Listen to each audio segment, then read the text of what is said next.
أكيد تعرف الشرطة منافس صعب حقيقة حتى الزوراء.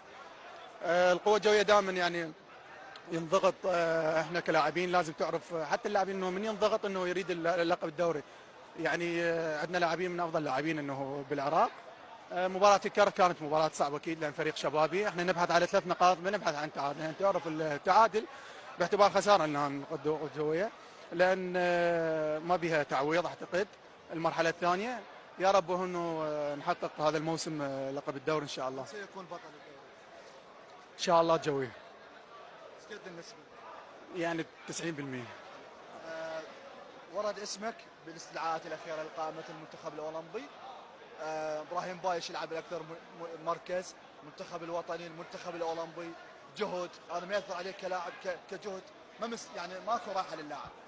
اكيد يمكن انا من اعتقد اول لاعب انه من الخليج اعتقد، وقبل الخليج انه ما قاعد ولا يعني دقيقه.